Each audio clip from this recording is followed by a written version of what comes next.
Okay, so it seems like the whole internet is finally catching on to Tom Cruise allegedly doing strange things with raw fish. So let's read the blind items. There are two very long blind items that are allegedly about Tom Cruise doing some very weird things with fish. This first one is from December 13th of 2020. Hey, I've been reading your site a lot lately and my interest has been piqued by the blinds about a man and a fish. I have an interesting story for you. I've lived in Vancouver, BC since 1998. I'm a makeup artist and have worked on numerous television shows that have filmed here since 1999. You probably won't believe this since it's the classic friend of a friend of a friend story, but I figured I'd share it anyway.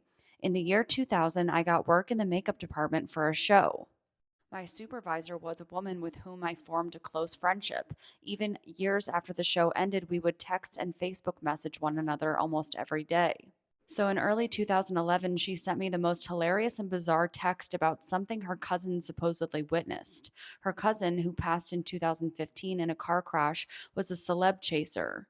I'm going to skip this next paragraph because it doesn't really have anything to do with the story, but you can read it if you want. She heard that this A-plus list mostly movie actor was filming at the Vancouver Convention Center. She lived really close by at the time, so she jumped in her car and was there in about 5 minutes. She was too late though and only caught a glimpse of him as he departed the scene. But she saw which car he got in and followed it for blocks until his driver pulled into the lot of the IGA on Robson.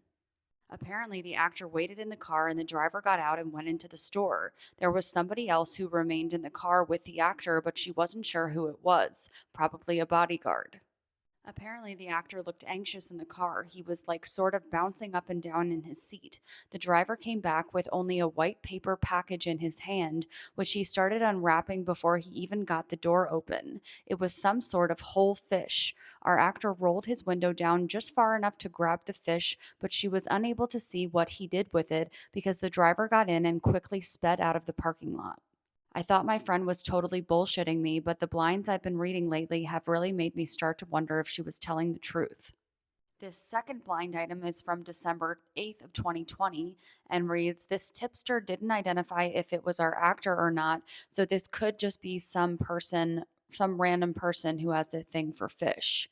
Dear NT Lawyer, I am reading your website for 2 years. Excuse my English, please, as I am not a native speaker. I am living in the USA, California for 5 years now, but am from Beijing. Your blind item reminded me of what I saw in my Beijing supermarket many years ago. I worked at a fresh meat counter of BHG supermarket in Beijing, which was next to a fresh seafood counter. One day, maybe in 2013 or maybe 2014, I see a man go to the seafood fresh fish counter and order one fish. He had two black clothes men by his sides and had sunglasses over his eyes. He spent many minutes looking at the fish section and then ordered one complete fish called pompano. I did not see what he said to the fish counter staff worker, but I see him walking away from the fish counter with a fish not wrapped, but fish was raw, so I don't think he would eat it. At closing, my superior then says there is a pompano in the bathroom rubbish bin. I tell her what I saw, and the superior says she saw the same thing the day prior. Also, my peer who works the later shift informed me that the strange man returned to the supermarket in the evening and purchased pig trotters, pig feet. He put every package of pig feet in the shopping cart and then became more distressed when my friend said there were no more. What do you guys think?